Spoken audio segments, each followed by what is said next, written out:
So you're local, right? Yes, I'm in southern Tennessee, so I shouldn't Okay, be yeah. too far from you. About an hour, I would say. Yeah, have you always been here? No, so I'm originally from Wisconsin, and then Okay. I moved to California for about 10 years, and I've been in Tennessee about six now. Okay. Yeah, we're s- I don't know, I've been having a hard time lately with spirituality versus the science. The science is catching up with spirituality, so you know what? I didn't even plug my mic up. Losing my mind here. I was like, You good? feel like I could move around a little bit better than what I normally can. So yeah, that's what we're working with. My mind is not doing well today. But Yeah. okay. Maybe that'll help. Geesh. Here I am talking about mics and I don't even have mine plugged up. Okay. Minor details. Lord. We're real people doing real things. It's fine. Um, and I hope that didn't. All right, we'll see how it goes. Anyway, in my mind, so spirituality and science have always been separated in society. I don't say always. Always is generic. It has not always been like that. Historically, hundreds of years ago, everything was magic, right? It just the grass grew because the gods willed it to be so, and the rain fell if they were happy or mad or whatever, and it just everything was magic. And then we started separating spirituality from science in an effort to understand the world and what actually was going on. And now it feels like we're bringing everything back full circle to where the science is catching up to the spiritual aspects of things. And with quantum physics, especially, the more we learn, the more we know, like, we don't have a clue what's going on and what this world is. And I've always kind of felt for a really long time that it doesn't make any sense that science and spirituality would be separate because all that is simply just is. So like I think what the problem is that we argue over belief systems when if we take all of the I'm right, you're wrong out of it, things simply just are what they are. And that would mean that there is no separation between science and spirituality. It's just a matter of your own individual preferences to what you choose to believe, because, I mean, we can't really know anyway. Yeah, absolutely. It's really tricky and there's a lot of different layers to it, but I think you're right. It does feel like there is kind of a turning point, right? Where we're like, okay, we only believe these things that, science tells us. And then there was kind of a counter turn, right? Where it's like it just whatever resonates with you, right? And now I'm hoping we kind of get to this middle ground, kind of like you said, like go with what resonates with you personally, right? Like do your research, you know, go with what like the normal sources that you go to, branch out, go to different sources, but find that kind of like middle ground where you're comfortable.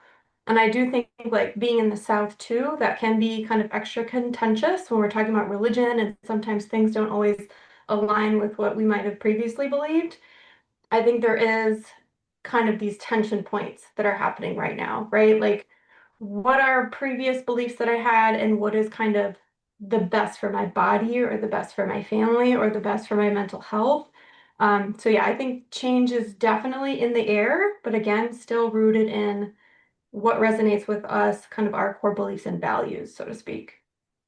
Yeah, because people get so concrete about it. They have this framework in their head of what is considered their own belief system and what is okay and what is not okay within that belief system. And especially in the South, they're really quick to label anything outside of that belief system as like devil's work. And this is the primary topic that we've talked about in the past a lot of episodes because it's been a thing that I've been having to battle with my whole life, honestly, but especially here lately with teaching yoga and meditation. And I'm just so exhausted with people telling me that it's because, like, make it make sense, right? We want to believe in science and we want to believe in hard facts, but also there's the spiritual aspects of God and Jesus healing and, doing all these magical things, turning water into wine. And we want to believe all of that, but then also magic is dangerous or whatever. I don't know. I'm just trying to, and we're all always trying to figure it out. And some people, I've always been a little jealous because a lot of the rest of the world doesn't have a big of issues with these topics and these things. The Bible Belt is notorious for being very strict with these things. So here we are in the 2026, and some magic's okay, but other magic is not. And it just really depends on what words you use because meditation and prayer are interchangeable to an extent. Like I feel like there's a little bit more to meditation with like introspection, but essentially, and then Reiki, you know, same thing as healing hands, same thing as prayer. So it really just comes down to the language. And like I've been telling people, you speak English and I speak English, and we make the mistake of thinking that we're speaking the same language when we're not. Nobody speaks the same language. Unless you're really, really closely knit with someone, you're always throwing out misunderstandings without even realizing it. And you think you understand and you think they understand, but you don't always. Yeah, absolutely. I think that's a great point about the understanding as well. I mean, there's a lot of things in our everyday life that we know work, but do we really know how? Like I tell clients this a lot where it's like, okay, like your cell phone works and that's scientifically proven, but do you actually know how? Like, could you explain that to me? Like how the internet works and all these kind of, intricacies? Like probably not. Or gravity, right? We know gravity exists but it's invisible. We can't see it, right? Or even emotions, right? Because that's a big part of my work. Um, so many of us kind of live in our heads and we're trying to get back in the body and really feel these emotions. Mhm. But emotions like love, we can feel it, but you can't really see it. You could see an action that somebody takes that might show that, right? Non-measurable. Yeah, exactly. Or, if we're talking about healing modalities like acupuncture, I use acupressure a lot. So acupuncture, we know it works, traditional Chinese medicine, it's scientifically proven to work, but they haven't proven how it works, right? With the different energy meridians.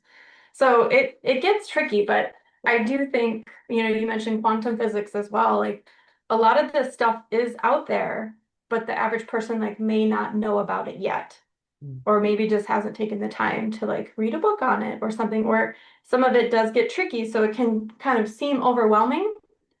But if you find, a good source that can kind of break it down for you, it's just like, oh, light bulb, that totally makes sense, right?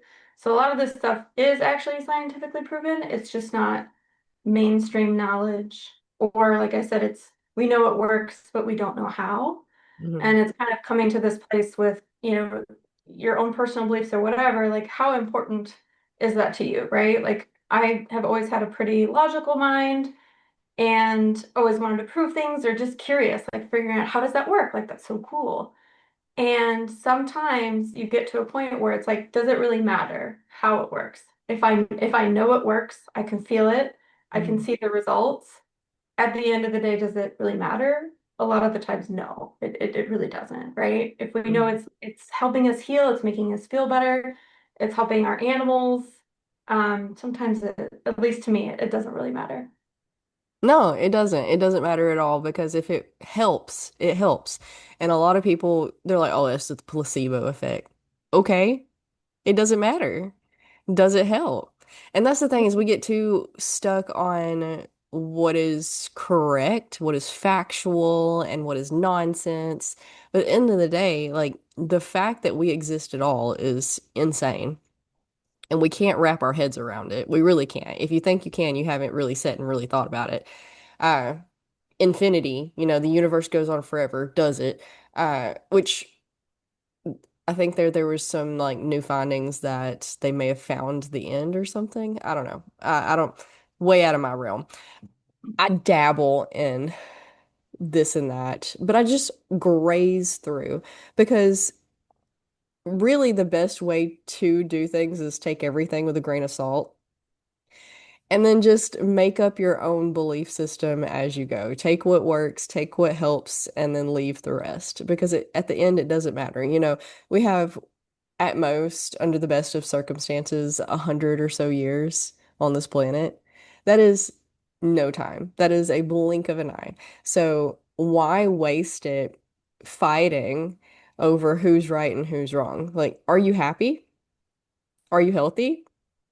Can you do the things you want to do in life? Can you hang out with your loved ones? Can you go on adventures? Can you whatever, whatever, whatever? Uh, I've always, for one, I've always been very logically inclined, which surprises people because I've always been so intrigued by the fantasy and whatnot. But when I was growing up, my childhood was not magical. So I lived in my head and I lived in my imagination and I took from that, just the books that I read and the shows that I watched and formulated my own world. But I was always much more inclined to animals than people because animals make sense. And I it drives me crazy. I have two very large dogs and they will not stay in the yard. They get out almost every day, multiple times a week. And so I'm always interacting with people who are trying to help me get them, which always makes it worse. And even my own husband, who, has had these dogs as long as I've had these dogs, doesn't seem to be able to communicate with them or understand what they're doing. And I'm just like, can you guys please just stop helping and go away? N- Tangent for I I don't understand how people don't understand animals and how to communicate and work with them because people are the ones that are vastly arrayed and all over the place and have judgments and predicaments that they're filtering their world through and their interactions through, but animals just are who they are. And usually they're just as weird as we are, individually. It's like pulling your hand, like, stick your hand in a bag and you just pull out whatever dog you get, just like you pull out whatever kid you get if you choose to have a kid, and you have to work with their pros and their cons because they all have them. Oh yeah, absolutely. Yeah, sounds like we need to have a chat with your dogs too about running away. Naughty. Um, but yeah, I love that your brain works this way. It definitely resonates. And yeah, animals, their souls are just like ours, right? They feel the exact same things that we do. Their brains may not work the same, but they feel the same, 1000%. And in the work that I do, it's like I'll have a reading that just is kind of mind blowing. And then the next one is like even more mind blowing, right? And really is just profoundly amazing the things that they do and the things that they help us with, right? Like we don't deserve them. Like they truly are gifts. Um, but yeah, they are individual and unique.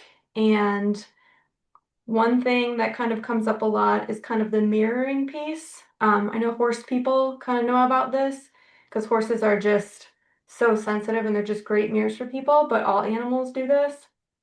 Cats, dogs, anyone that we work with, they really kind of help us see what's really going on with ourselves. Because like you were saying, like there's this kind of misunderstanding or breakdown between most people and animals. And it's because most of us and in society are so disconnected from our bodies and from ourselves, from this more like natural or instinctual way of being, which is more body-based and heart-based. And so in today's world, if we're not even connected with ourselves, how can we connect with someone else, right? And so animals are great for helping us with that and kind of bringing us back to ourselves. And that's why kids are so great, right? Because they haven't lost that yet. And why Mhm. kids are so great with animals. Um, but yeah, that's pretty much why, is because we've just become so disconnected from ourselves and others, and we're seeing everything through kind of this mind lens, through the ego lens, and of course through all of these kind of layers that we've accumulated throughout our life, right? Like whether it be from childhood or negative experiences that we've had in different relationships, they kind of discolor our experience. And so animals, again, bring us back and kind of help us see ourselves clearly, see the situations clearly. And so a lot of times, the work that I do, again, it's so rewarding, but it's just profound, right? Because like sometimes it's like therapy, I joke. Like some of my clients are like, oh, this is better than therapy. I'd much rather do this, right? Because it really helps us unlock, right, those layers that have been stuck, whether it be from traumas, big or small, stuck emotions, or, just especially with women, this is a common theme, not being able to express our voice fully. So kind of, allowing us to finally unlock that and truly be heard and seen. So yeah, I'm just so grateful for them and all the things that they help us with. Yeah, there's something to be said about how, you look like your dog or whatever. You have like aspects of your dog. It took me forever to figure out because uh we have we have two dogs, two cats, and a snake. And just to like well-rounded all of that. But our dogs are who I'm connected to the most. Those are my babies. And I've always thought about it. I'm like, because we have Zuko and Asta, and they're both Great Pyrenees mixes. Zuko Mhm. is a lab mix, and Asta is a shepherd mix. And we've had Zuko for about 6 years, and we've had Asta for 2. So for 6 years now, I've been looking at Zuko and his hyperactive, high energy, cannot chill personality going, who do you look like? Who do you mirror? I cannot for the life of me figure out because we're not like that. We're not high energy. We're not low energy either, but we're much more the slow vibe. And it was like last year when I realized finally that my husband actually has that type of energy, but it's much more internal than external. So he doesn't seem hyperactive, but if you try to get him to slow down, he can't. So that I thought that was really cool. And then we got Asta, who is a lazy, grumpy butt. And Mhm. yeah, that's me, 100%. So not that I'm lazy, but also I am. Yep. I I grew up around horses, but never felt connected to them, had a lot of resentment towards them because my grandfather had a horse farm and I call it a horse farm. It's probably like a ranch or whatever. But he bred horses and taught people to ride horses and we did rodeos and parades and all of the things and I hated every second of it. I just never could feel comfortable up there. I was very anxious kid, very scared of all the things. I got thrown a few times, uh, Mhm. trampled a couple of times. So like was not into horses, am not into horses, but understand that a lot of people are. But I never had the opportunity to connect with horses because I was forced into this fear of living with them and on them and stuff. Yeah, yeah. I'm sorry. Yeah, because that sounds super traumatizing. Yeah, and it is like so many people I feel like that aren't into horses, at least in my experience, have cited some sort of bad experience, right? Like when they were young, like they went on a trail ride and the horse took off back to the barn and they fell off, or, the horse bucked or they got bit. And then you mentioned rodeo as well.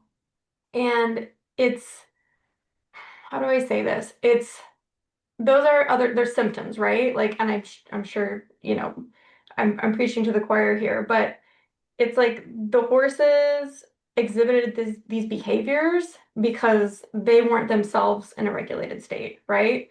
So people that don't know horses are like, oh, like they're big and they're scary and this happened to me, right? When really it's like the horse is doing this because it's never actually felt safe. It's never actually had a choice in anything that it's done, right? Like it has a job on the farm or the ranch or in the rodeo and it does that. And if it doesn't do what the owner says, then they're probably going to get beat or they're going to, have a crop or they're going to have in the Western world, they have spurs, right? And we're just going to spur them until they do that, right? So this really kind of like punishment, do it or else, right? Type mentality. And even with dogs, it's better, right? At least like we have rewards-based training. And in the horse world, I think it's getting a lot better where there's more kind of progressive ways of doing things, more kind of partnership-based, relationship-based. Um, but yeah, it's just so unfortunate that so many folks like have, these kind of stories when if a horse were truly able to be in a regulated state, feel safe, it would just be like a big dog, right? Like my horses will come, they see someone coming up, they come right up to you. They're mindful of space. There's never any kind of like dangerous behavior, right? My horses ride bitless. Um, and a lot of people are doing this too, but it's definitely not the majority, right? So that's kind of the goal is to have this be a little more mainstream, but yeah, it does happen a lot, but we're getting there, and that's part of my job is just like spreading the word, right? To make sure people understand, like, well, if you just did this in a certain way, right? If you just ask the horse nicely instead of forcing everything, right? Um, there wouldn't be those kind of problems. Hopefully that makes sense. Yeah, no, it does. I think we carry the same mentality uh with children and dogs, like beat them into submission. How often do I have people, try not to like name names and stuff if I can help it, but I have people that I confide in sometimes who about my dogs or my kids or whatever, and they're like, they just need a good ass whooping. That's so not helpful, and creates other issues. And, gentle parenting gets a bad rap because people are pushovers, and a lot of people, there's a difference between letting the dog or the child run everything and then being firm, yet loving and creating this symbiotic relationship of trust and respect where you can have that mutual back and forth. Um, I imagine you've probably seen the Avatar movie with the blue people and stuff. So essentially, I imagine that ideally it would work best if you had like, because dogs only have one owner, even if they have several, they recognize one as like so my husband can tell them to do something and they may listen and they may not listen. But then I walk up and I tell them to do it and they listen, you know. And I really liked how Avatar did that whole thing with their animals where you have one at the horse things or the dragon things or whatever you had one and that was yours and they were your like y'all had that relationship where no other person could ride that one. And I imagine it would be similar with horses to where like in an ideal world you had your horse and you and your horse understood each other and could basically telepathically connect and feed off of one another. And, animals do give us an a look into it. They are mirrors. we're not always aware, most of us are not aware. We just see them as animals, it's no big deal. But I imagine that the people with the bad stories are most often also very anxious themselves.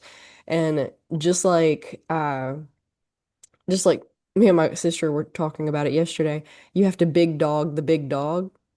You have to you have to be confident. You have to be strong and secure in yourself, or they're going to be unsure and they're going to be like, I don't know about you. Why are you not strong, and secure in yourself? Well, were you a bad person? Is your conscience bothering you? Whatever, whatever. Is there danger around? Yeah, 1000%. And yeah, all animals are great at picking up on that stuff, and horses especially. And one piece is that incongruence, right? Like on the outside, I'm pretending everything is fine. I'm pretending like I am confident and I got this. And on the inside, you're really anxious, right? Or you've got this issue that you've just kind of been ignoring and haven't been addressing. And the animals feel that, right? So just like you said, they're like, why would I trust this person, right? If they don't even have like kind of their own together, right? Like why would I, right?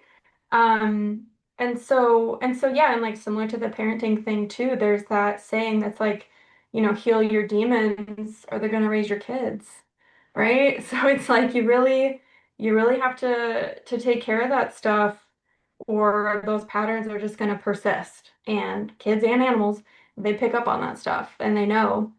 And I love that you kind of mentioned, that boundary piece too, because animals are great at teaching us that too. Like they know when we mean something and when we don't. So again, we might say something, but what energy does it carry behind it? Like, am I actually going to back that up? Is there a healthy boundary there? Right? That's probably one of the most common things that kind of comes up is boundaries. And similar to the gentle parenting, right? This kind of more relationship-based training gets a bad rap. And it's not because of the method, right? Or the theory, it's because the lack of upholding the boundaries. Mhm. And animals are so great at showing us those kind of relationship patterns, right? Like attachment styles. Again, like back to childhood, like what this all really comes down to is safety, right? These are the things that I have done subconsciously to keep myself safe, right? Maybe I have an issue being vulnerable because being vulnerable means that I might get hurt and therefore I'm not safe, right? Or maybe I have a hard time keeping up a boundary because then they might not like me. And then my parent might leave and then I'm not safe, right? So all of these like subconscious patterns are manifesting in our adult life and we don't know it, right? But that's exactly why, like with the horses, like you need to have done the work and have that inner confidence to be a good herd mate, to be a good leader, to be a good partner. And they'll call you out if they know that, right? That energy is or isn't there. Yeah. Yeah. And I love how it's all the same across the board with uh children and animals and ourselves. We want to divide all of these things off and section them out. And it's, you know, uh like with our bodies and our health, we have optometrists and then we have podiatrists and then we have neurologists and none of these people gastroenterologist no none of these people talk to each other and we just section off parts of the body as if it's not all connected to the same system. And it's the same, it gets even worse when you get outside of the body, like if we're sectioning our bodies off like this and we're never looking at it from a whole sense, like the whole picture.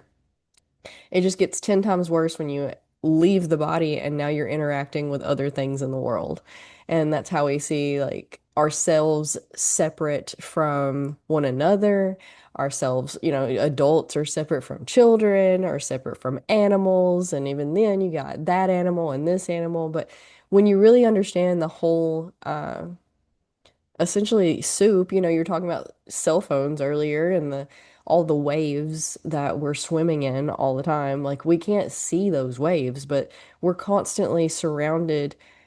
not only surrounded by, but penetrated by radio waves and Wi-Fi signals and 5G and all of these things that we can't see it, we can't touch it, we can measure it, so we do know it's there.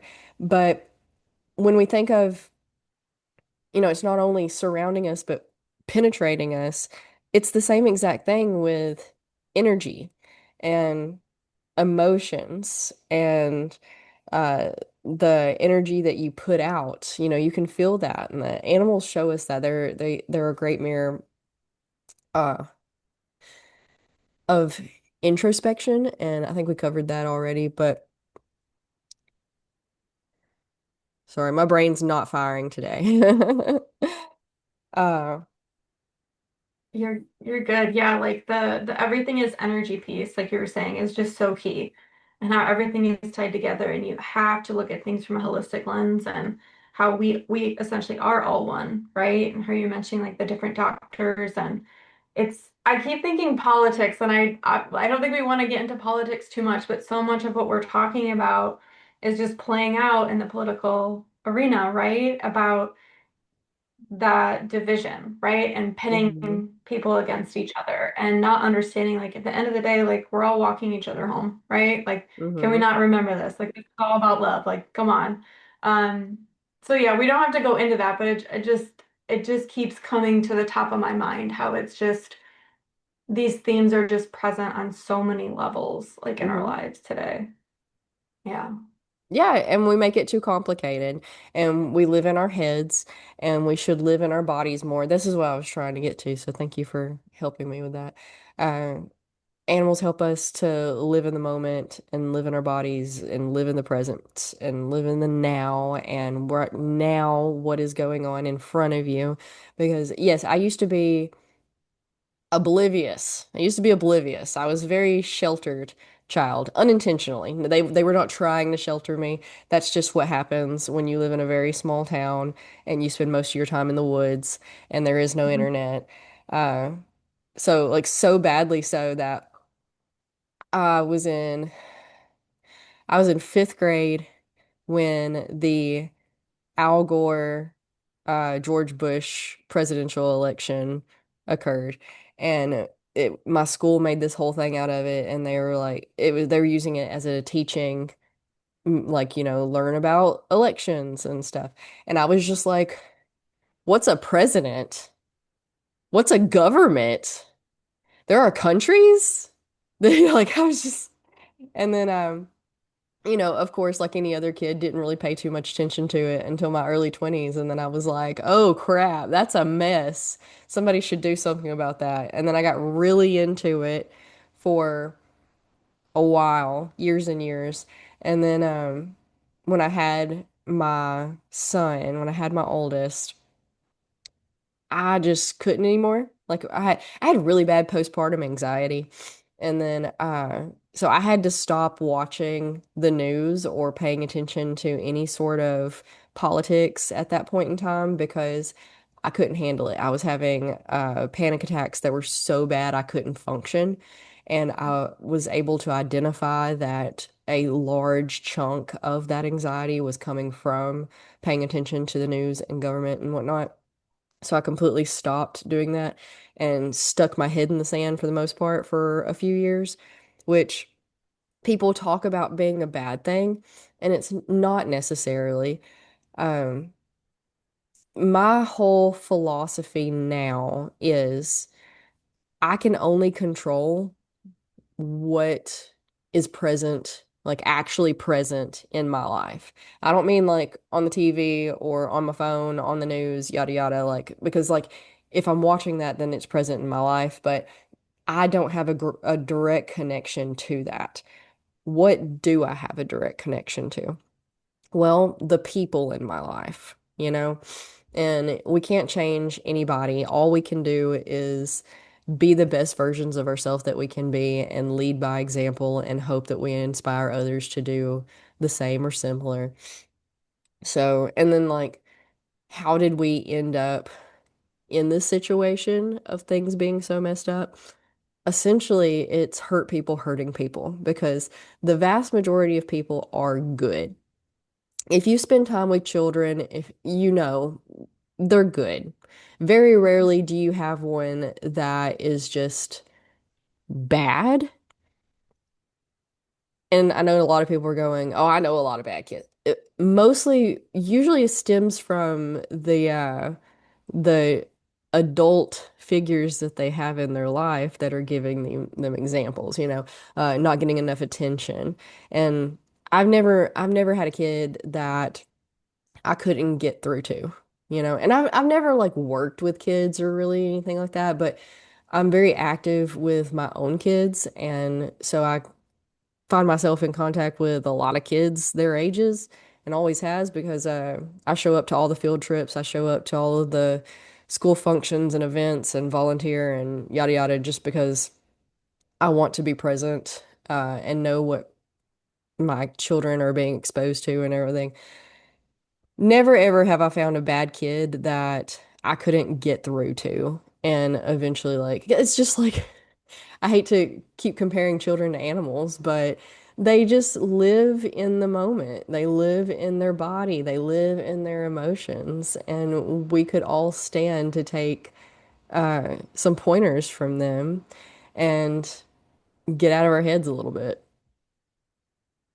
Yeah, 1000%. And it's, they haven't like lost the spark yet, right? Like they haven't been conditioned by society yet, like a lot of the stuff that we're talking about and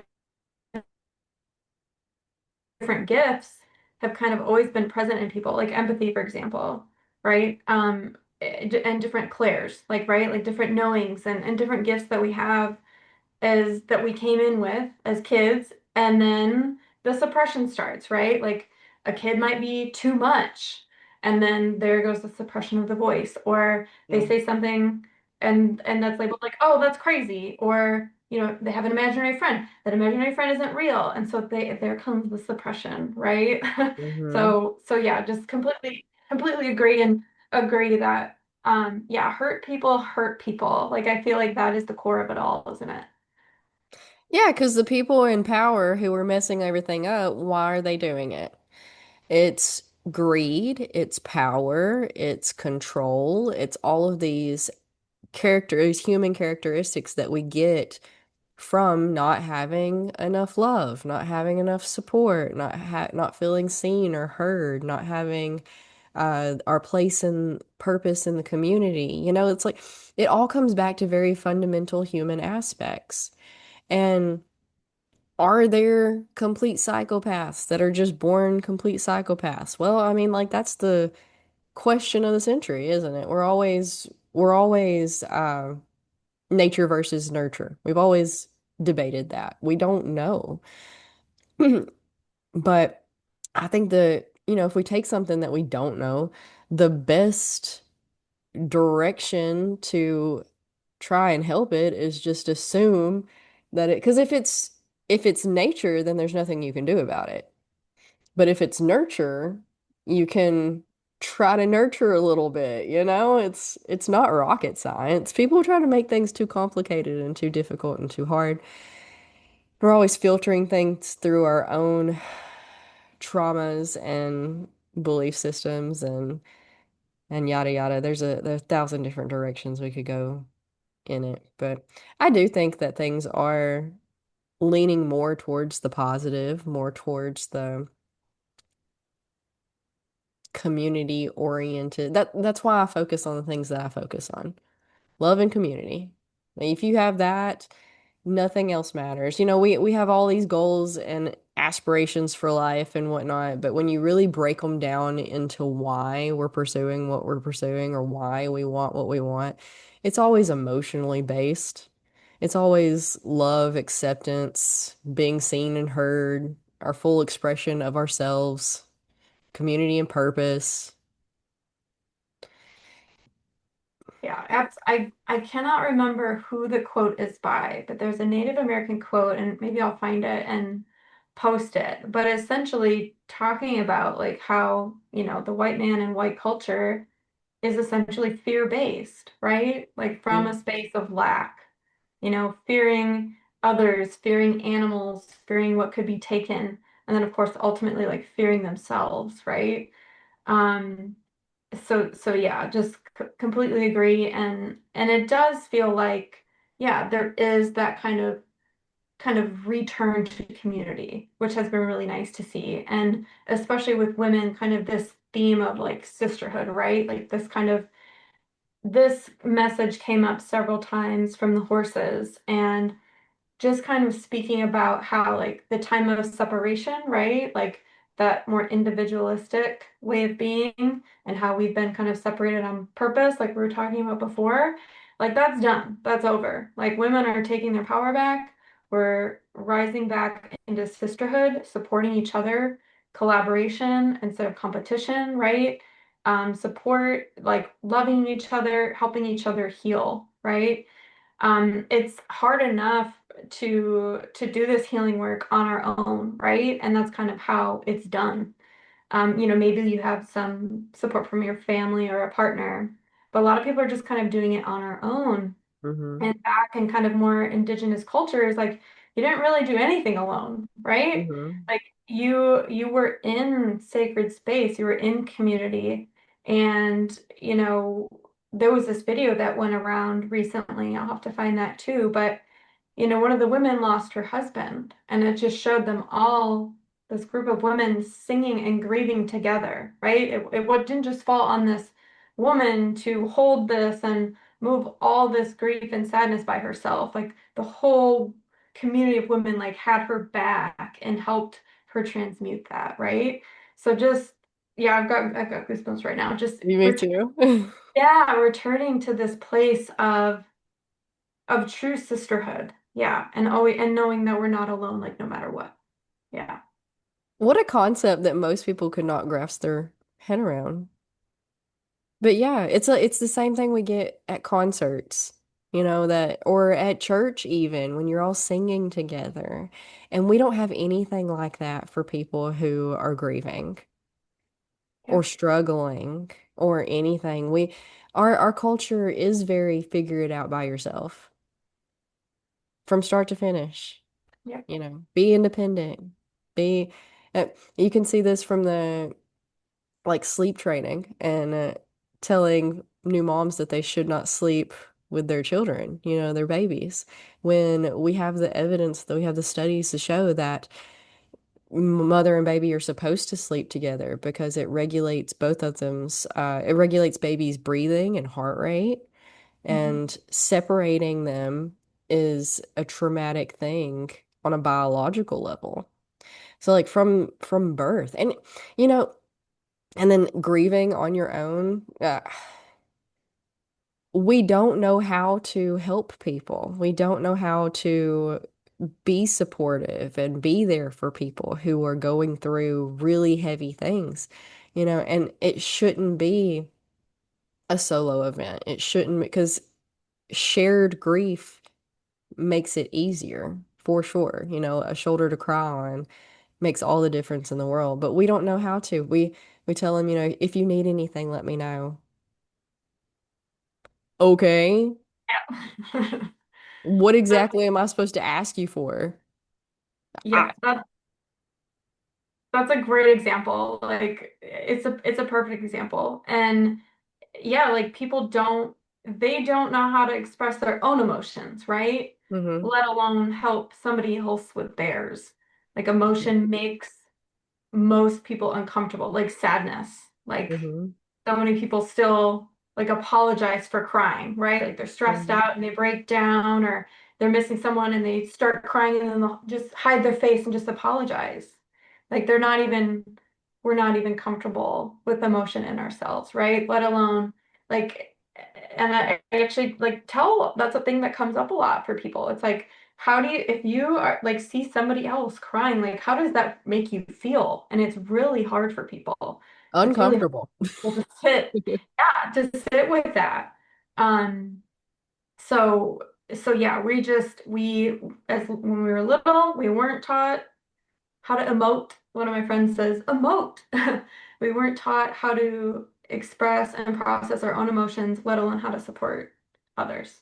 Yeah, it was more of a ignore it, or even a judgment thing, like, oh, they're weak, right? Especially men, Mhm. we know this. It's like it's particularly suppressed in men. Like one of the only acceptable emotions for men is anger, right? Mhm. So that's, and in general, everybody you see, anger management, right? It's not an anger issue. It's an emotional regulation issue. Anger is a secondary emotion. So what's underneath it? Is it sadness? Where does it really come from? Mhm. Um, so yeah, we were set up for failure because we were never taught these things. We were set up for failure Yeah. from beginning to end, from so many levels. And, conspiracy theories are such hot topics right now, which, I could go either way. I could see where everything is just random and things happen the way they happen and they unfold the way they unfold. And most of us are not smart enough to have uh, formulated this long acting conspiracy theory, because it would have started hundreds of years ago.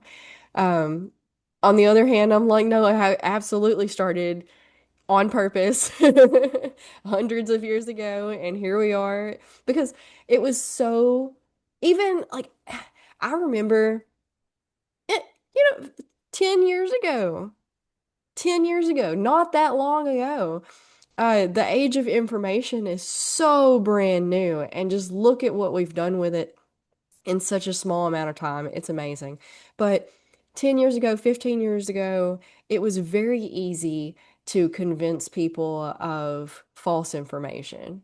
You know, just imagine how easy it was 100 years ago, 200 years ago, 300 years ago, when literally all you had to have was charisma and confidence.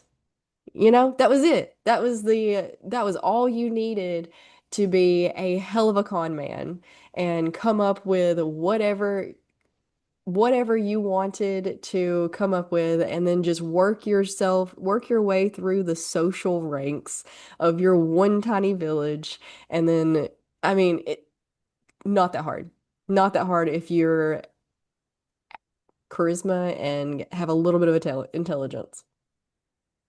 So maybe it was all designed to, which I mean, I believe that the media absolutely is designed to keep us divided and separated because, there's power in numbers, there's power in communities, power in togetherness.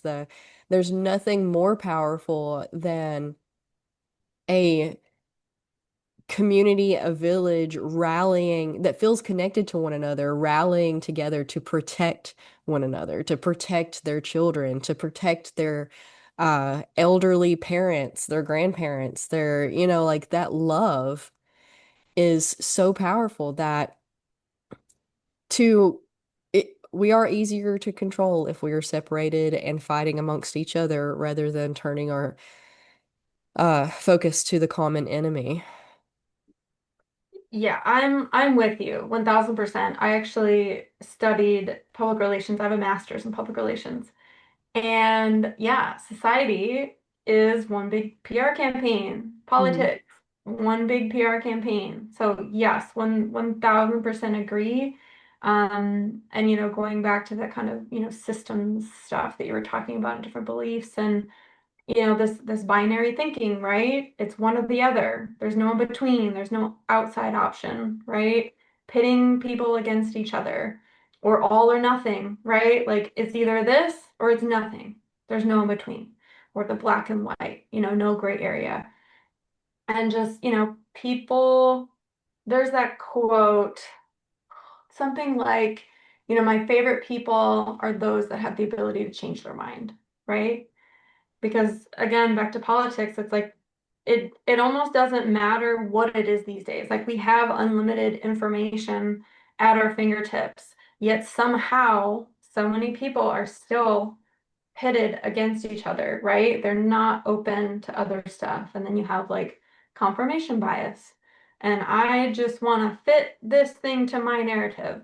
So you could have this one piece of information, this fact, and back to PR, one person's going to spin it this way to fit their narrative, and the other side's going to spin it to fit their narrative.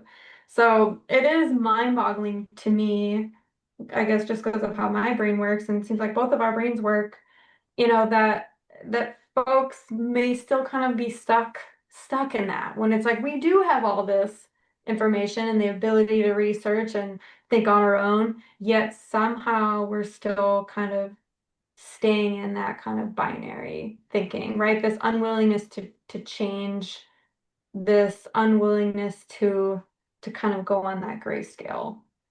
Yeah. But yeah, I've actually went to I got to visit Cuba back in the day in college and see like some of the propaganda, right, from back in the day. And it was just it was almost like a creepy feeling in a way. Like it really made me like pause and really think about that at that time. And now to see like some similar themes like playing out is just wild to me. And it doesn't have to just be on one side, right? Like both sides of the media are using essentially these tactics of propaganda, and a lot of people too will be like, "Oh, well, this is propaganda or whatever," but like they don't actually understand like how it works. It's like you think the other side is using propaganda, but like, what about your side though? Like, it's not just one side.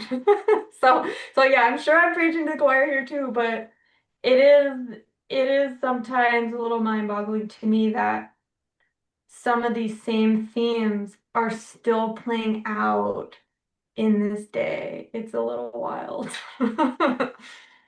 Yeah, it's a whole lot of responsibility and work to change. And people don't want to do that. They're busy. They're busy with their lives. They have a full-time job and children to take care of and a household to run and dinners to plan. And the fact that we have to eat 3 times a day is obnoxious and groceries are skyrocketing. And it took me $70 to fill up my gas tank. And, like there's, we don't have time to cite our sources. Which is why I've taken the stance of just pretend like taking everything with a grain of salt. Like Yeah. everything's propaganda, everything's false flag, everything's like I believe nothing other than what is happening right here in front of me at this time and moment, and that is the best way I feel to live. And like, no, you shouldn't put your head in the sand, but also it's the responsibility of the individual to go at their own responsibilities to the best of their abilities. So, like, if you have a job in politics, or if, like, not only politics, but like journalism or media distribution, or which arguably is what this is, but I'm very forefront in where my expertise lie and where they don't, and what's an opinion and what's not. And, you know, then so what could I, as a person who is disconnected by several levels from the politician, do to influence the politician? Well, seemingly, and I say I as in just like the regular person, so not necessarily like me, Savannah, but I as like a regular person with a regular job with no direct lines to the politicians and the ones who like make the laws. What can I do to influence anything? It feels pretty powerless. And again, you can only influence what you directly interact with. So, first and foremost, yourself. If you don't have the capacity to be patient and kind and compassionate and understanding and allow people to have emotions. It seems like such we've never put importance on it. We've felt like it's emotions are unimportant, but treating emotions as unimportant is exactly what causes them to turn toxic. Like, are you a Harry Potter fan? Yeah. Heck yeah. Okay. My son and I started listening to I read them in high school, but and my husband read most of them in high school, but then the last ones needed to come out and then he just in waiting never picked them back up. So like we've been engrossed in Harry Potter for the past 6 months at least with introducing the books to our son, and because he just turned 11, so it's the Oh, I perfect love age. that. Yes. Yeah. Oh. So he got really into it. So we listened to all the books together, and by the time we got to like the fifth book, he just because me and him were listening to them together uh via audiobook in the car and when we were doing things around the house. And then by book five, he just like ran off and left me. So, and then my husband was like, uh, anyway, huge tangent. Like he's listening to them now and picked up where he left off because he never finished the books. But anyway, so we watched Fantastic Beasts and Where to Find Them the other Mhm. night. And and that one's about an obscurus, which for people who don't know, an obscurus, spoiler alert, I guess, I don't know. No, anyway, um, an obscurus is a magical child whose magic has been suppressed, and then the magic turns into essentially a demon monster, magical monster that like lashes out and kills people and destroys things.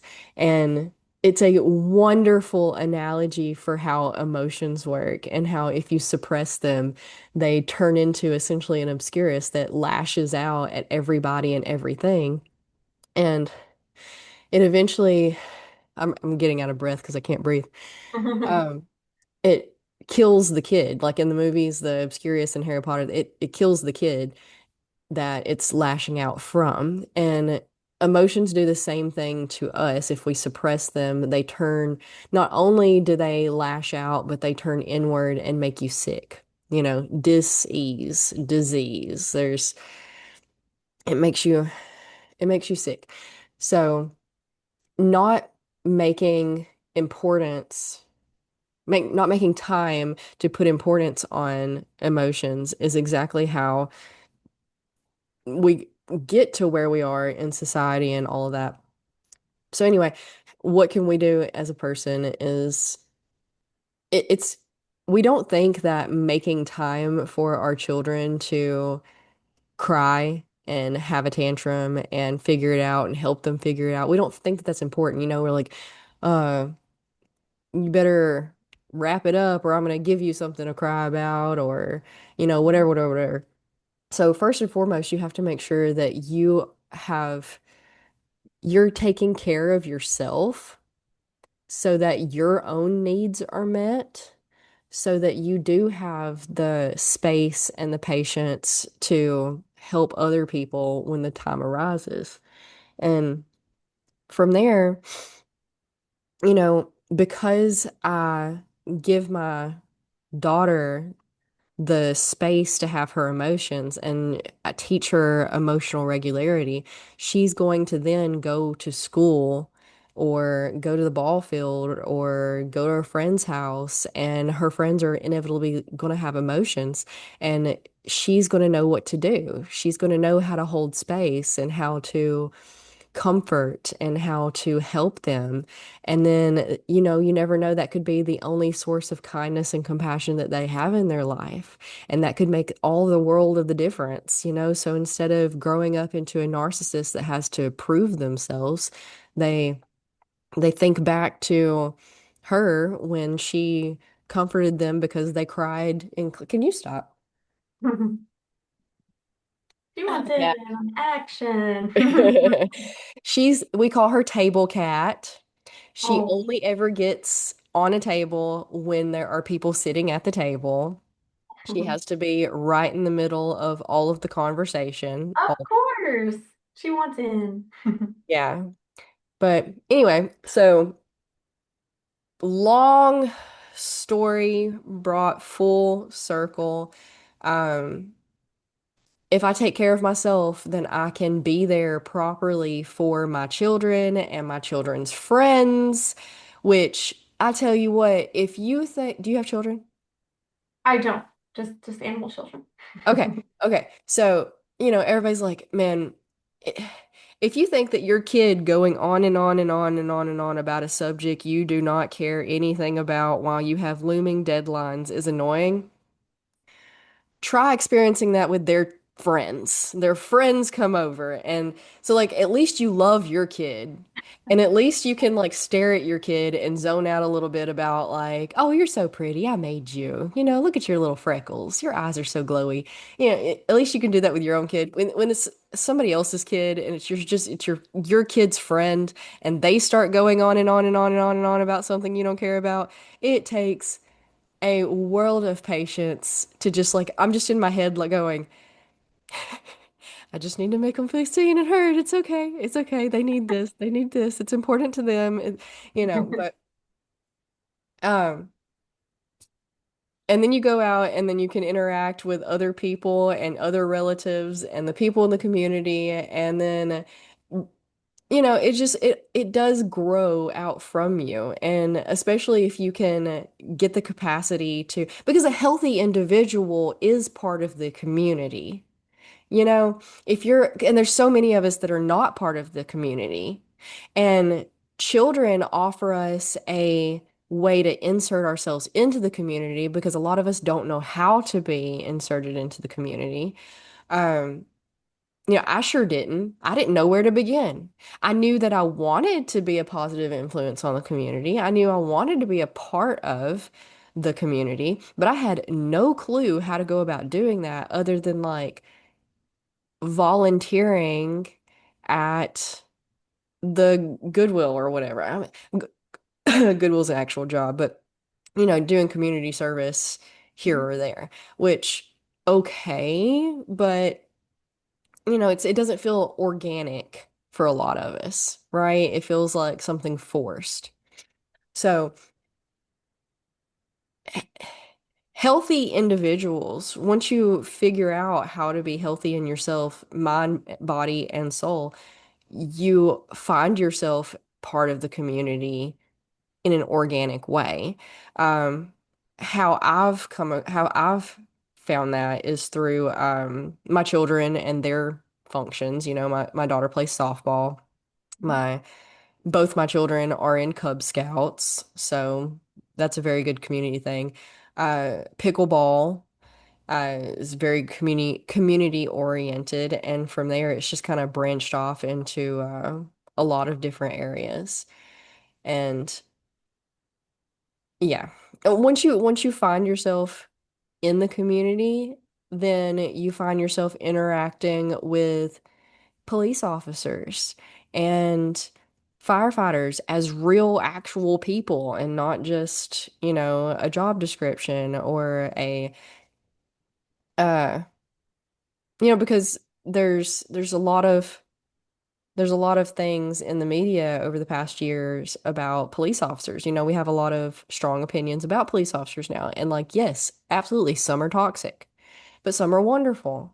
And you have to remember that it's not either or, it's not black and white. And then in small towns especially, it you don't have to go very far before you're interacting with the town mayor or the sheriff. You know, like people who actually have their hands in these things that matter for us all. And are you showing them an example of the people that they, the types of people that they want to protect and serve? Or are you being a part of the problem? Because let me tell you what, most people are a part of the problem. Yeah, absolutely. That is one of the things that I have found that I love about the South because I feel like that kind of small town feeling is more prevalent. So you are recognizing more people as individuals. Um, and I love what you said earlier too, just about like you have to start with yourself first, right? Like you have to do the individual work first. Kind of like this saying with, like on the airplane, if there's a crash, like you need to put your own mask on first because you can't help anybody else until you do that, right? Um, and just yeah, backing up to that Harry Potter analogy, I love that so much because I never thought about that when I saw that. And yeah, it's totally representative of those kind of suppressed emotions and traumas and how they become, kind of these demons or, protectors, the protectors that we had when we were little and maybe still do. And it could manifest as something like Perfectionism. That's a common protector. Like if I do everything right and I get an A plus and I do everything the best, then I'll always be fine, right? I'll always be safe. And I think too, like it could be an analogy for, the shadow work. That seems to be a really big thing as well, where people are like, okay, like I'm healing, I'm doing my inner child work, and or I'm working on my inner teenager, right?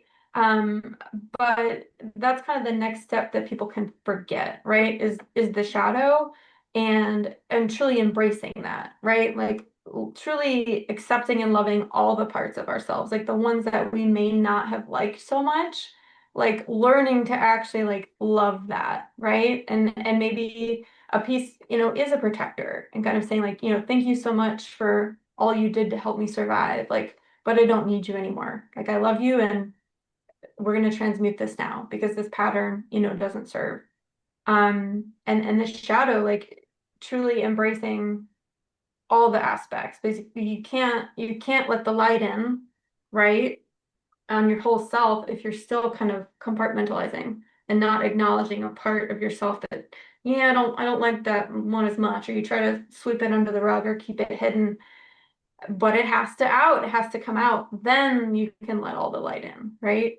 Um, so yeah, that's a big one that has come up. But again, it all relates to like you must address these things before you can fully show up for others, for family, for the community, right? So yeah, I just love that analogy, the old HP, old school. I love that so much. Yeah. A lot of us are afraid of the our shadow selves. Shadow work, people seem to be a little confused about what that actually is and what that means. And I know a lot of people historically have just kind of they hear shadow work and they immediately throw up walls because again, here we are full circle to the whole like it's devil stuff or Yep. whatever. And when the truth of the matter is that every single one of us have both the light and the dark in us. It's both. It's a spectrum. It's the yin and yang. There's a little bit of light in the dark and there's a little bit of dark in the light, but we all have all of it because that's the only way to be balanced. You can't know the light until you know the dark. And, like we could get into, I've done whole episodes on just this subject alone, but, you know, we have to remember that there's a difference between our brain and what it's designed to do versus our highest self, our the conscious observer of. And we all have intrusive thoughts. We all have I was thinking about it yesterday. I picked up a pair of scissors and because I bought all these this is my new hobby. I'm making bracelets out of these wax strings because I have a couple of them. I have an anklet that I've had on for like 7 years and they just last for freaking ever. So I did the research and figured out what kind of string they are and how to make them. And so that's what I've been doing all week is so anyway, I picked up this very sharp pair of scissors and carried them from one side of the house to the other. And the whole time I'm in my head, I'm like, what if I tripped and fell and stabbed myself in the jugular? You know, what if someone opened this door on me really quick as I was walking by and then I stabbed myself in the gut? Like, you have these intrusive Yep. thoughts all the time. We all do. Um, what's worse is when they pop up about your children or something, and you're just like, oh man, how am I coping with life? And so we all have these, and a lot of us make the mistakes of thinking that this means that we're a bad person. I mean, like, this is a really compartmentalized example, but you also have intrusive thoughts based around like taboo subjects, like sexuality is a big one, right? And a lot of the taboo is just cultural. and societal in nature and dependent upon what society and culture you even come from, you know? So what's inappropriate in our culture may not be so in other cultures and vice versa. You know, it's just kind of like all over the place. But we have these prejudices in our head about what makes a good person and what is right or what is wrong. So we encounter these unsavory aspects of ourselves, and then we want to suppress and reject. But the problem is that suppression and rejection comes with shame. And on one hand, like, okay, well, you gotta dissect that to like, well, why do we have shame around that? And most often it's because society has told us that we should have shame around it. And, you know, how dare you even have those thoughts? But we can't control our thoughts most of the time. You know, like if you're a really good meditator, you can't control your thoughts, you know? And that's the thing is like it's silence your mind, control your thoughts. And like, yes, but also no matter how good you are at that, you're always going to have thoughts that just pop up in your head.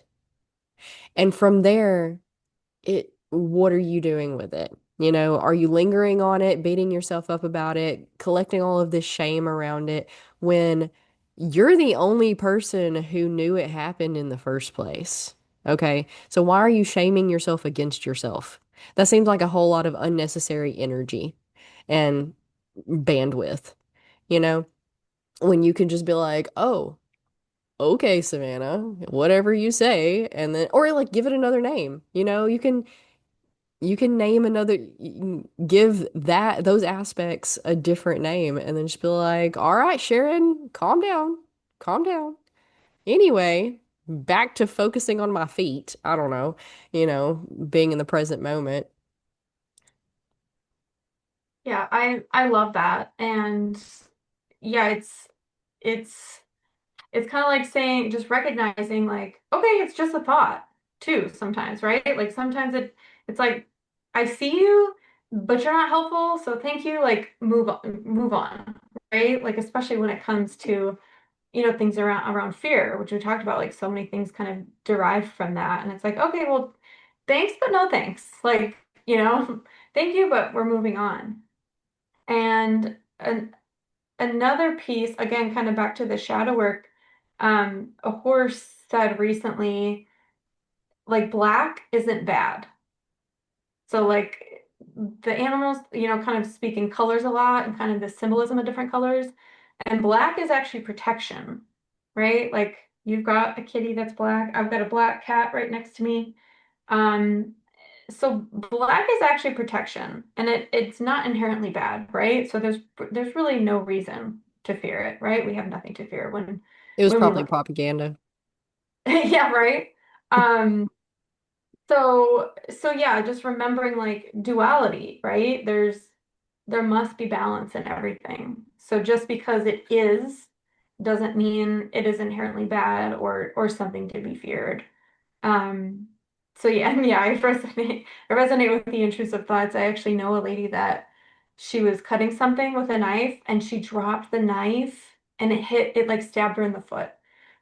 So now, so now like every time I'm chopping veggies, like that pops in. Like, okay, like be extra careful, hold on to this knife because your foot's gonna be stabbed down the middle. So yeah, I'm like, okay, thanks, brain, but no thanks. Like we don't need to be fixating on this. So So, I actually did that one time. I oh, dropped a knife and it stabbed my husband in the foot. Yep. oh no, that's almost like worse in a way. Yeah. Sorry, Yeah. babe.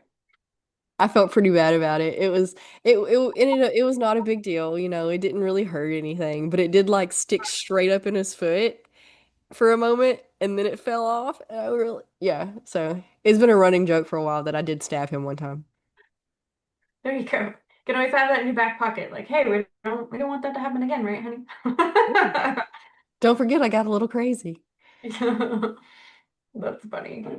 Yeah, but people use all sorts of things as excuses not to work on themselves. I know I have this one person in my life who I've been trying to get them to journal, and they refuse to do it because they have s- they're like, oh, I'm afraid to address anything in my head because it's really scary in there and you just don't know. And it's like, people tell themselves all sorts of things to avoid doing the work. And in that sense, like there's nothing that we can say or do that can help them. But, we're not responsible for our thoughts. We are responsible for our actions and our words, what we do with those thoughts. That's what makes the difference between a good person and a bad person, because we all have these thoughts. But like, um, I have something it's very controversial, but when I was a new mom, I had a really hard time being a new mom. Like my husband worked 12-hour swing shifts, and I did not have any friends or family really that were helping me. So it was just me, and my son was very clingy. He screamed, cried nonstop unless you were holding him. Like if you were holding him, he was okay. The moment you tried to put him down, he was screaming and crying. So, and during this time, there was a lady who killed her children, like legitimately. It was on the news. I think she had three of them. I don't remember the details, but my grandmother was telling me about it, and she was like, I just don't understand how someone could hurt a baby. Can you? And during this point in time in my life, in my head, I was like, I don't know. I don't know. I kind of could. I kind of could. But the difference is I was smart enough not to. I was smart enough to know that all things are temporary and that it will eventually end. It will eventually get better. He will get older. He will learn to talk. He will become more independent eventually. And I think that's a big thing with a lot of people is that they can't see past their present circumstances. They can't fathom how they would ever be further away from the point A that they're at. Point A to point B. The point B seems like planets away, and they just can't understand it. I think about it a lot because just I just spend all my time thinking, honestly. And trying to bridge the gap between where people are versus where we need them to be in society, like for a healthy, functioning society. And like trying to figure out what I'm doing with my life. Because I mean, like, yes, I do this, and I think I just want to lean more into this. I don't know. I'm figuring things out. I've been teaching yoga and meditation for like 7 years now, and I love it, but also like all of the extra things that come with it are just not where my heart is. Like, people these days, you can't just be a yoga and meditation teacher. You also have to be like a marketer and a business operator and an accountant and like all of these things. And marketing is the bane of my existence. I cannot stand it. I I feel you. cannot for the life of me, because you have what you have to offer, and you have to spin it in a way that connects with people. And that just feels like it is a whole subject of study. And it feels very manipulative in a lot of the ways. And you have to like give them what they want so that you can give them what they need. And I'm just like, why can't you just see what you need? Like you're anxious and stressed out. You need to figure out how to manage your stress and anxiety. Why am I supposed to, because just like going off of yoga, essentially I have to sell yoga as an exercise, as a body transformation type of thing, so that people will come to classes and learn how to emotionally regulate their nervous system so that they're not stressed out and anxious wrecks. And I don't want to do that. I don't want to, I feel like it's a lie, but I can't, if you start, if you talk about the emotional regulation that yoga and meditation provides, it's automatically labeled as spirituality, and half the people don't want anything to do with it. So anyway, um, I just recently went back to college. I'm working on my health associates in health science. And what am I going to do with that? I don't know. That honestly, it holds very little weight. Like whatever you can do with it, whatever job you can get with an associate's degree, for the most part, you can get without an associate's degree. It's just, it may make you stand out a little bit more against the people who don't have an associate's degree. So, there's that. But the health and wellness industry is very oriented towards the upper levels of society. If you can pay for therapy, if you can pay for the health and wellness, if you can, oh, but those aren't the people who actually need it, right? Like, I mean, yes, everybody needs it, but the people who truly need the health and wellness industry are the ones who cannot pay for the health and wellness industry. So, like, it's become a very elitist type societal division of, and I would like to bridge that gap, but like you have to sit and think about why people haven't already bridged the gap. And it's because we need to be able to pay our bills also, you know? It's such a rock and a hard place. Yeah, I feel ya on a lot of that. Like I totally get the marketing piece. It takes up so much time. And like I just realized like I looked because I was just over social media for a while. I haven't posted in over a month.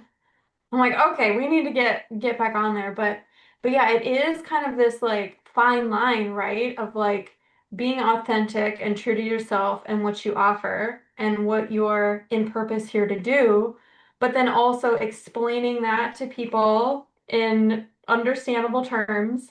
And also like, yeah, what's gonna actually like motivate them, right? Like what's gonna get them in. Mhm.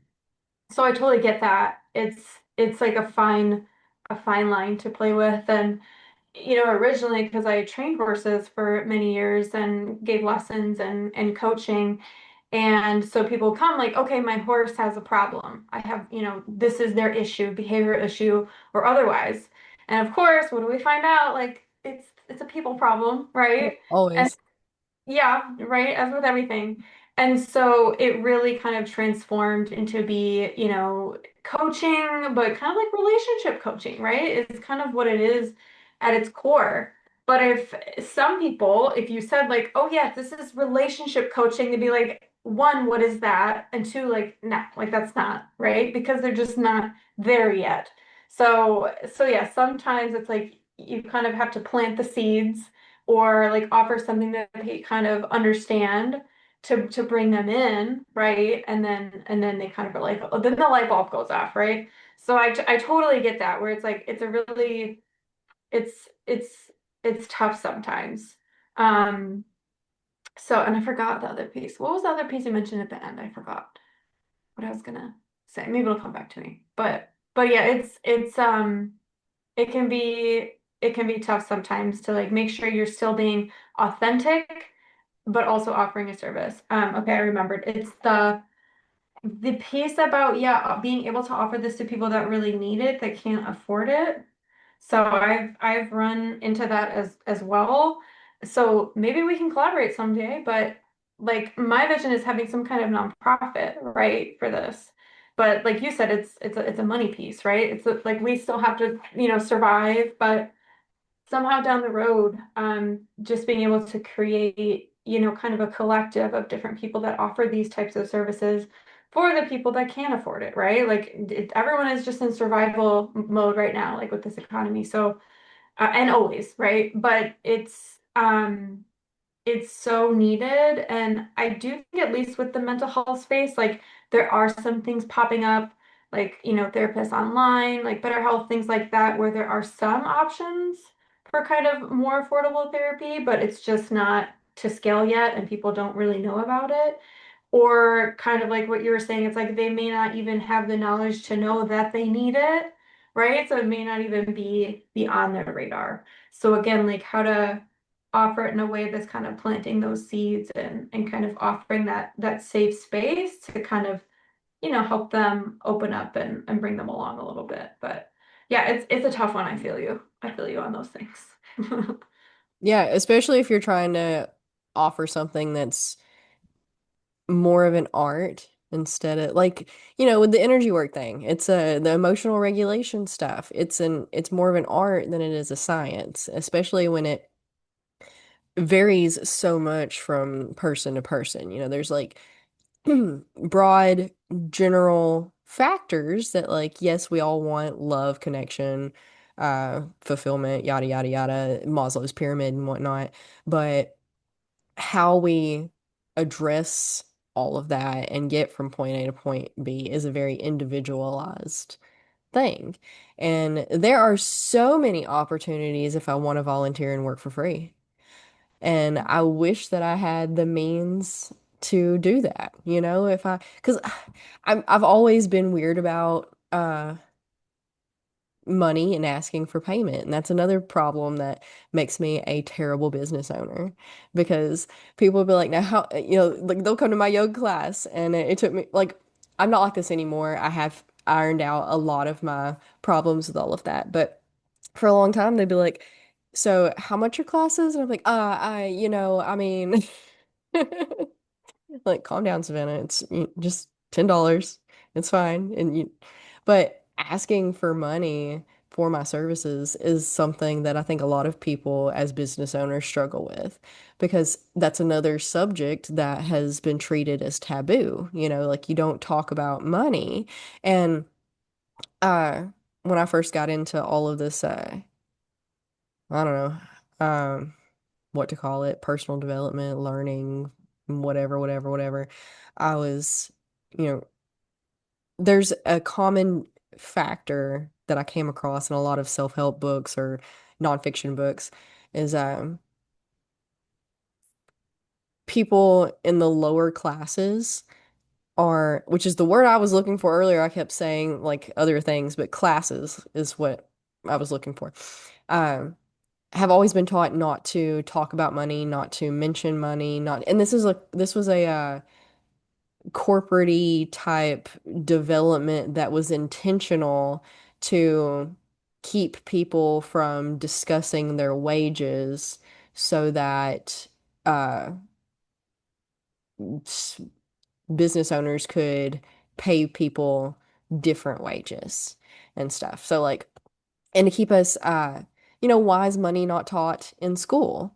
And it is on its basic levels, how to count money, how to budget a little bit is taught, but for the most part, finances are a higher level college course if you learn anything at all about it.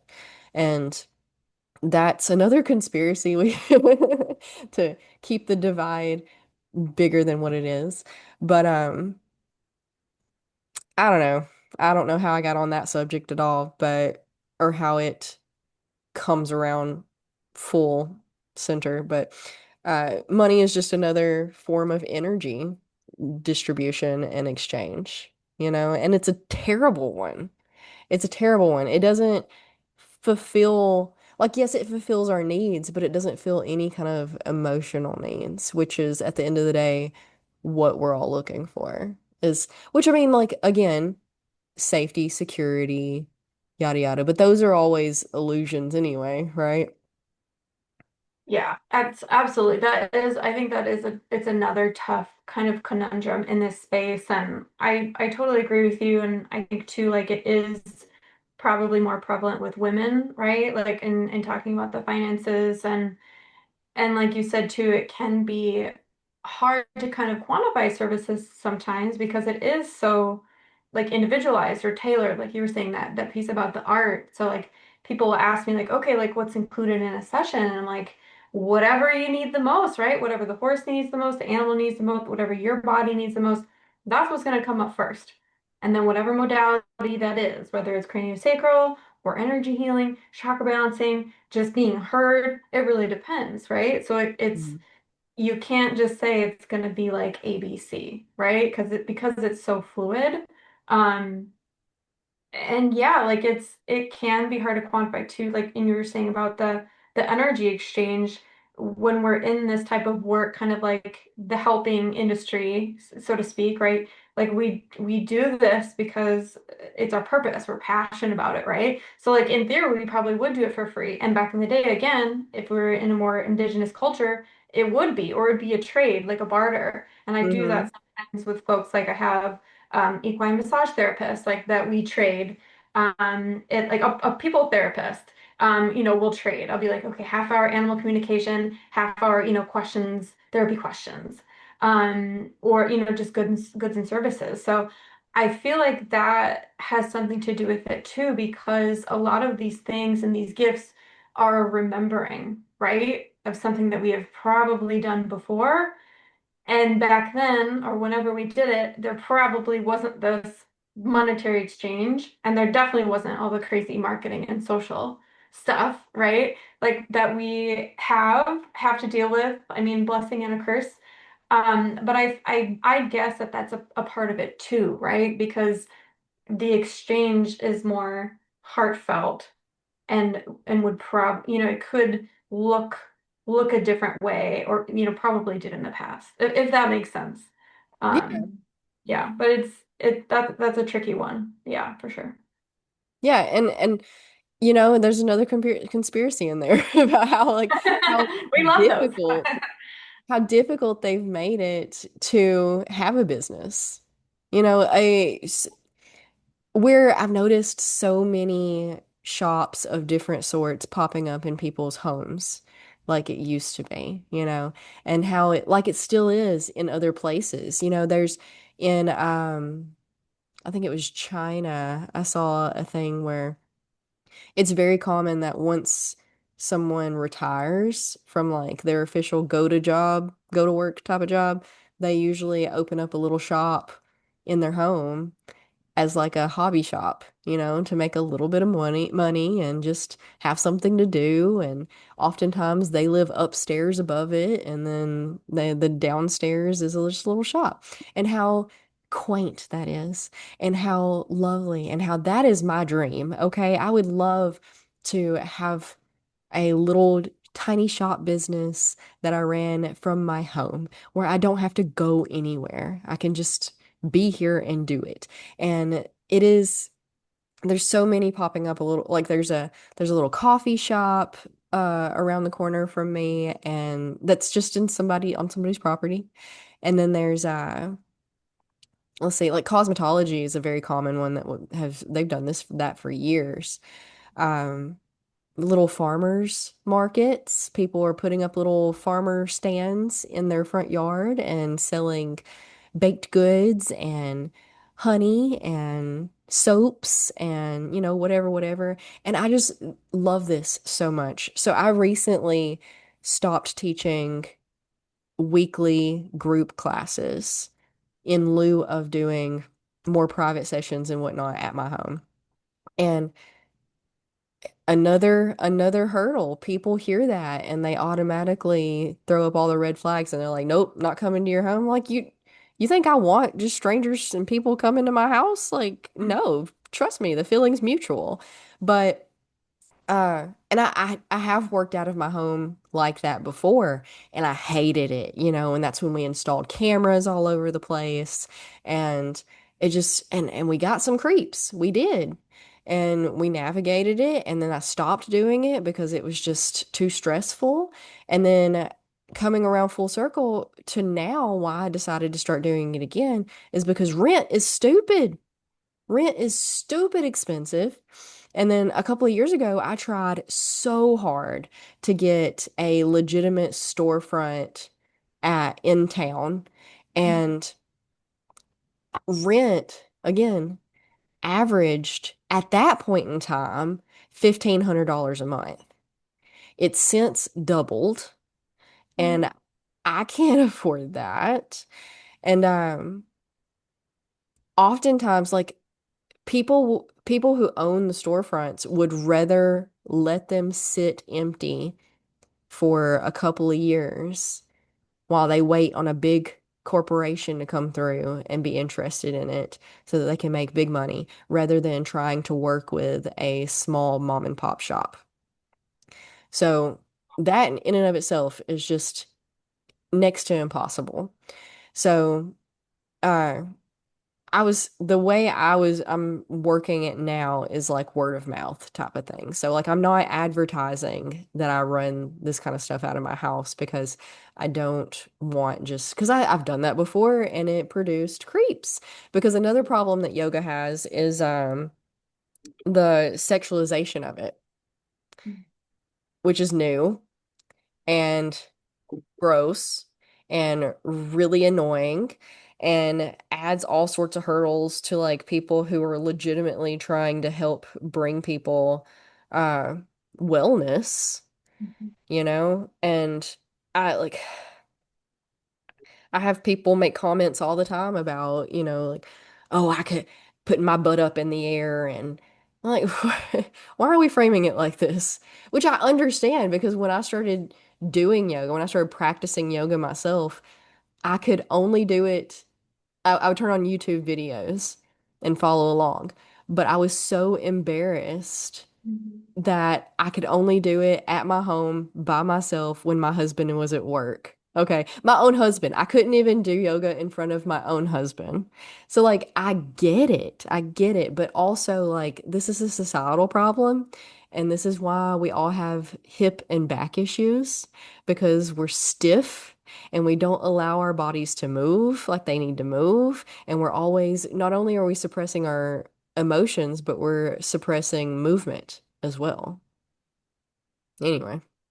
Yeah, absolutely. And a lot of those moves too, like, the somatic therapy, right? Like doing those can release Oh gosh. those emotions, right? That are stuck. And yeah, just again, just showing how much, especially women are not comfortable in our own bodies, Mm-hmm. right? Or like comfortable, not showing off, but you know what I mean? Like doing a certain movement that might carry a certain stereotype or kind of an energetic signature that is put upon that, be either society or again, back to the shame piece, right? Like, oh, I Mm-hmm. can't believe that girl's doing that or wearing that. Mm-hmm. Like that Oh, she comes was up. attacked. She was probably asking for it. Yeah, yeah, absolutely. So it's yeah, so many things that we're here to undo. Slowly but surely, we're gonna heal those. Yeah. And yeah, I love maybe we'll have to have some sort of like compound or collective too down the road because yeah, I definitely love that movement of more community based and again like the bartering piece and being able to like offer those kind of more personal things.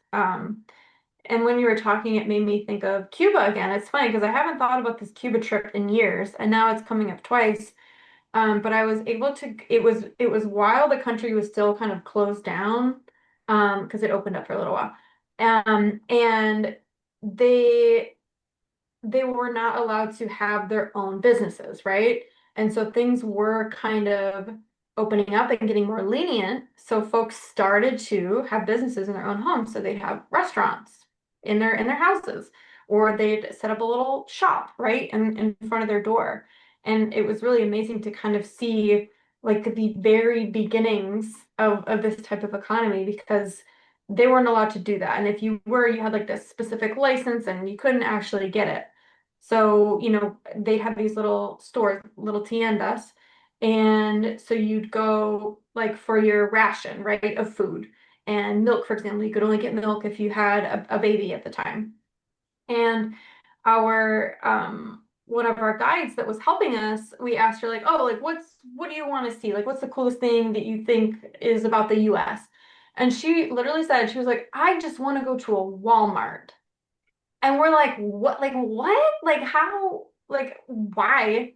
And she said it's because there's so many things in one place, right? Because we have to go to the little tienda and like they didn't actually really have like freedom to purchase whatever they wanted or access. You'd have to go to like six different places to get different things, and even then you weren't allowed to.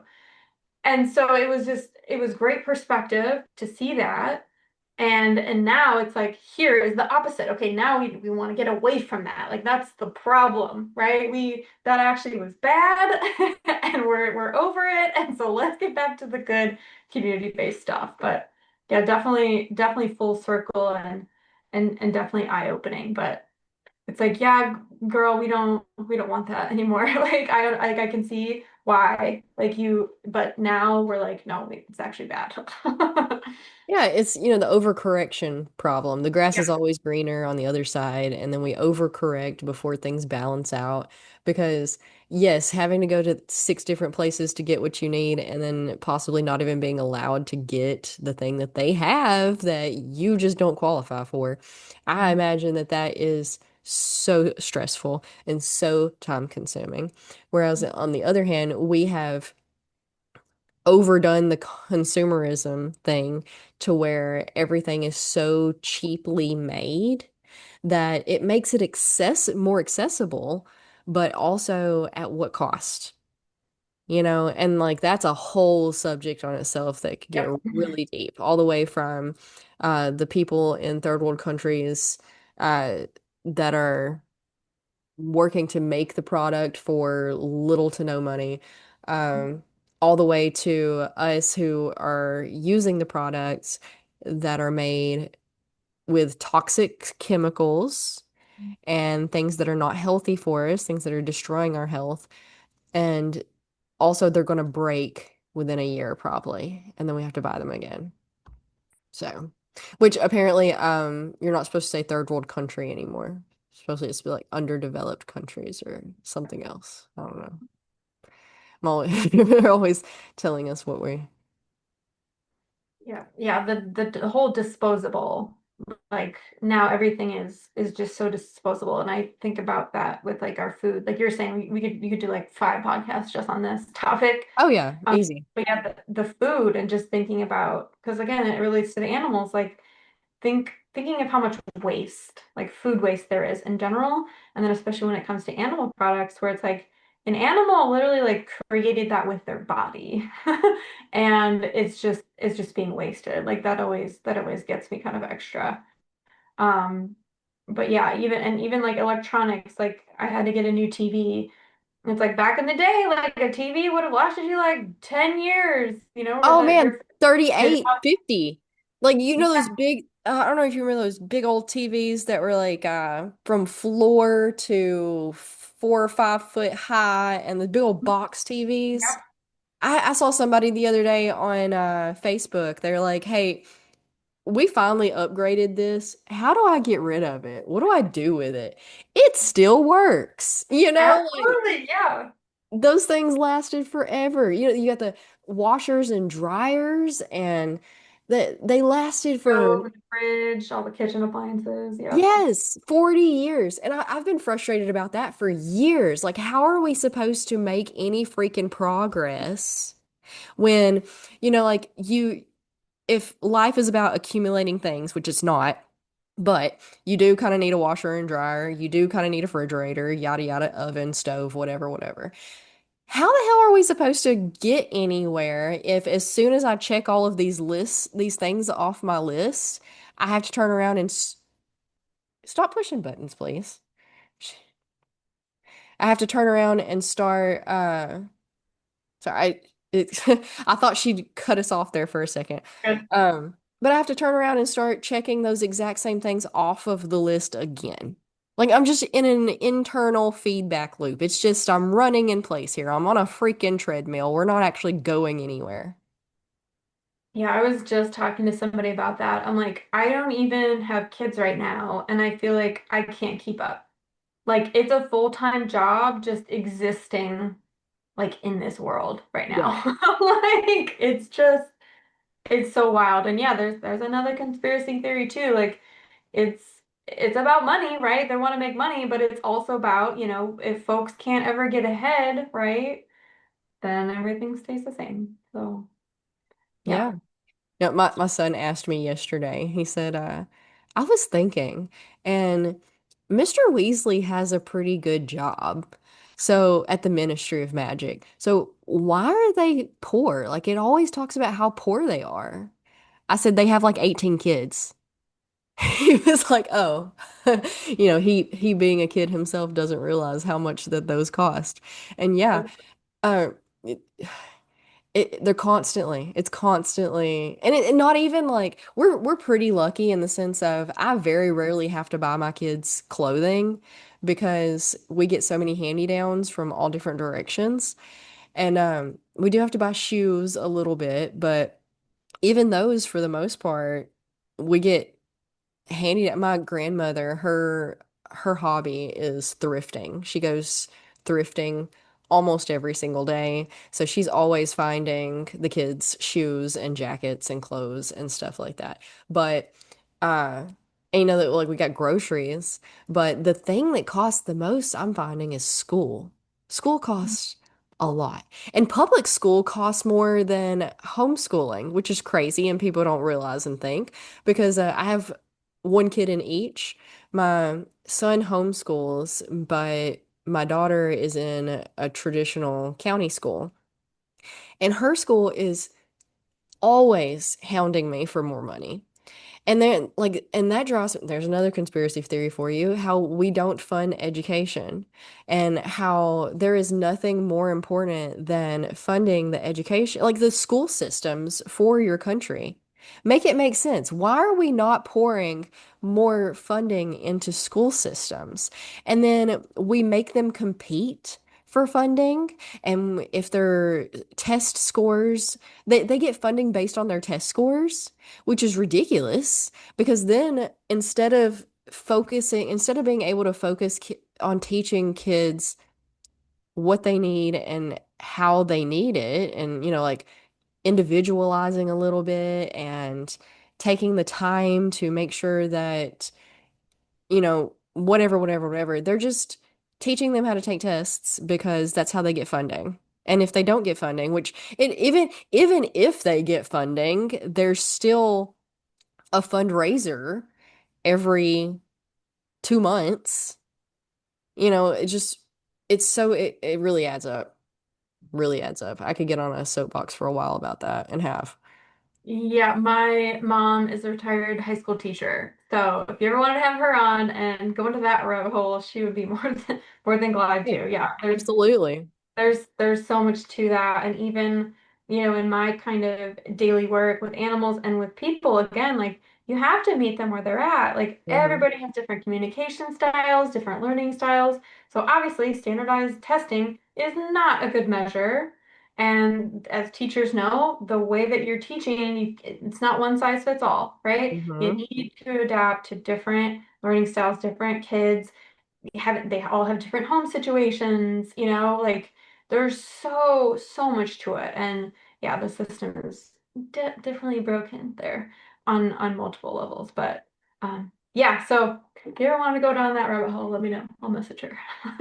Yeah, if she wants to come in and talk about it, absolutely. Doors Yeah, open. yeah, she'd love it. Yeah.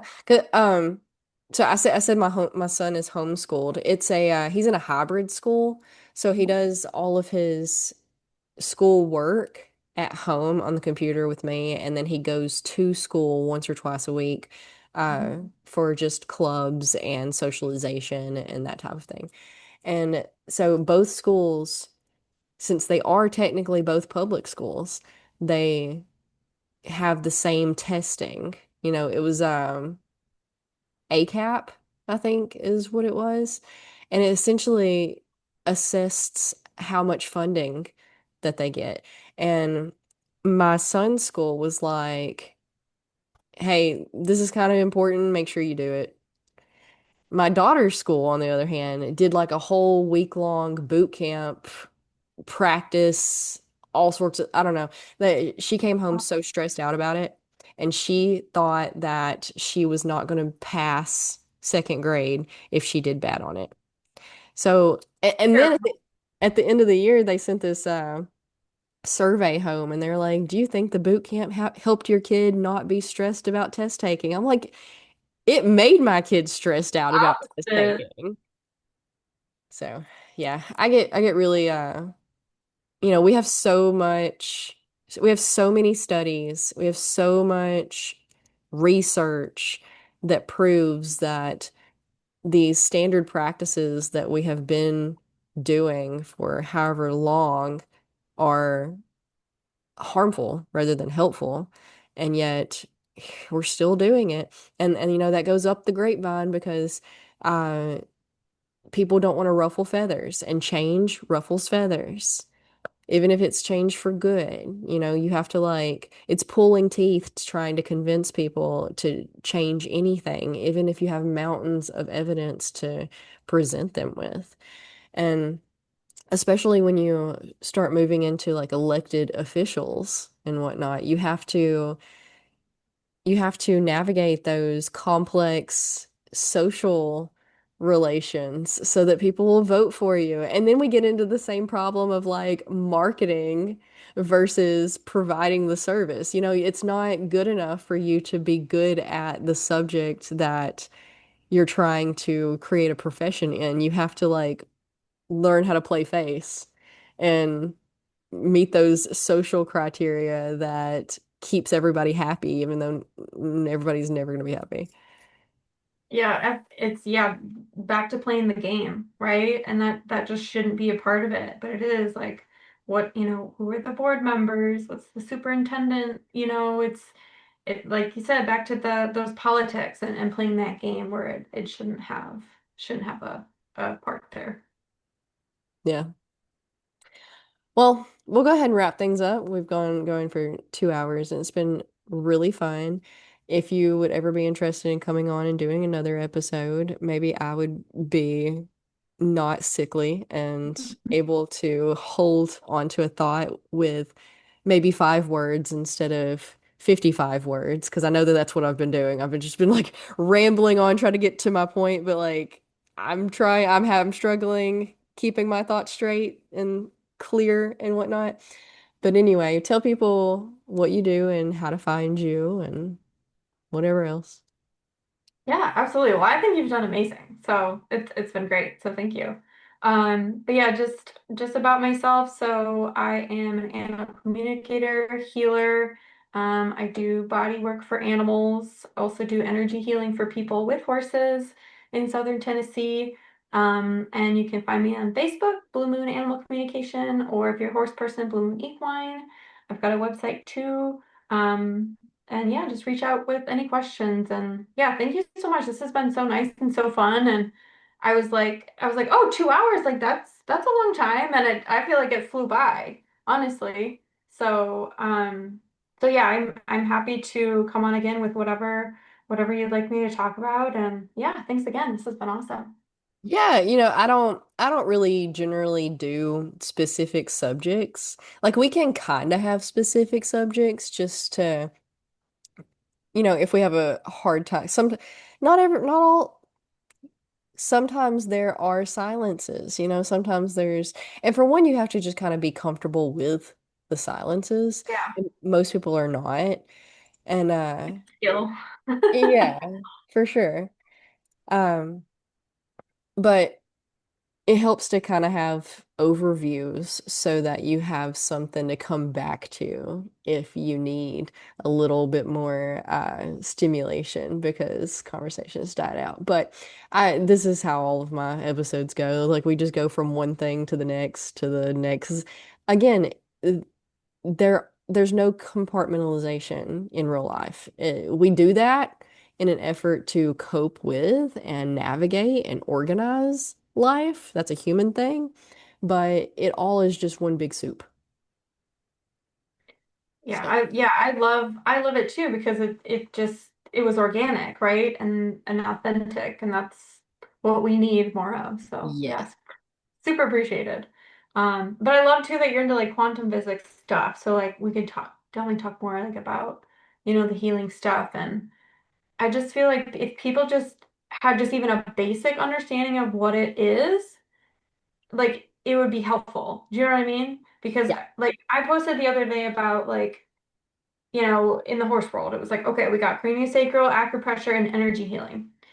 And someone was like, oh, like, this modality is scientifically proven and it's not energy healing. And I like literally looked up the definition because it was PEMF, which is just electromagnetic waves. And I literally put the definition of PEMF, which is energetic manipulation and healing. I'm like, that's literally what this thing is that you think is scientifically proven. It's the same thing. So I wonder if, maybe, I don't know, but if people just, got had a basic understanding, it might help. Because if Hmm. they could say like, oh well, this is actually scientifically proven if they wanted. But it's just, yeah, it's key to one of those things that's like key to life, but I feel like people think is daunting, you know, because it can sound daunting. Yeah, it's just very different from what most of us are used to. Mhm. And, change is scary. And especially when you have religious dogma Mhm. like overlooming, it can be extra, extra scary because then it's not just a matter of is this going to be detrimental to me and my life right now or in the near future, but am I gonna go to hell forever and burn for all eternity? You know, which I don't mean to laugh at. It's a very good way to keep people afraid and in check and um, self-censoring and self-regulating in a manner that is good for those in power, you know? And those like, that's I can't prove anything. I can only give my opinions about things, which, opinions are a dime a dozen. Everybody's got one. And some are well informed and some are ill informed and some are malinformed, like there's all sorts of types of different ways to be informed, and we're all some sort of informed. And Yep. all right, but yeah, we can do this again anytime you like. Just let me know. Awesome. Sounds good. Thank you again so much. This was amazing. Yeah. All right. Thank you.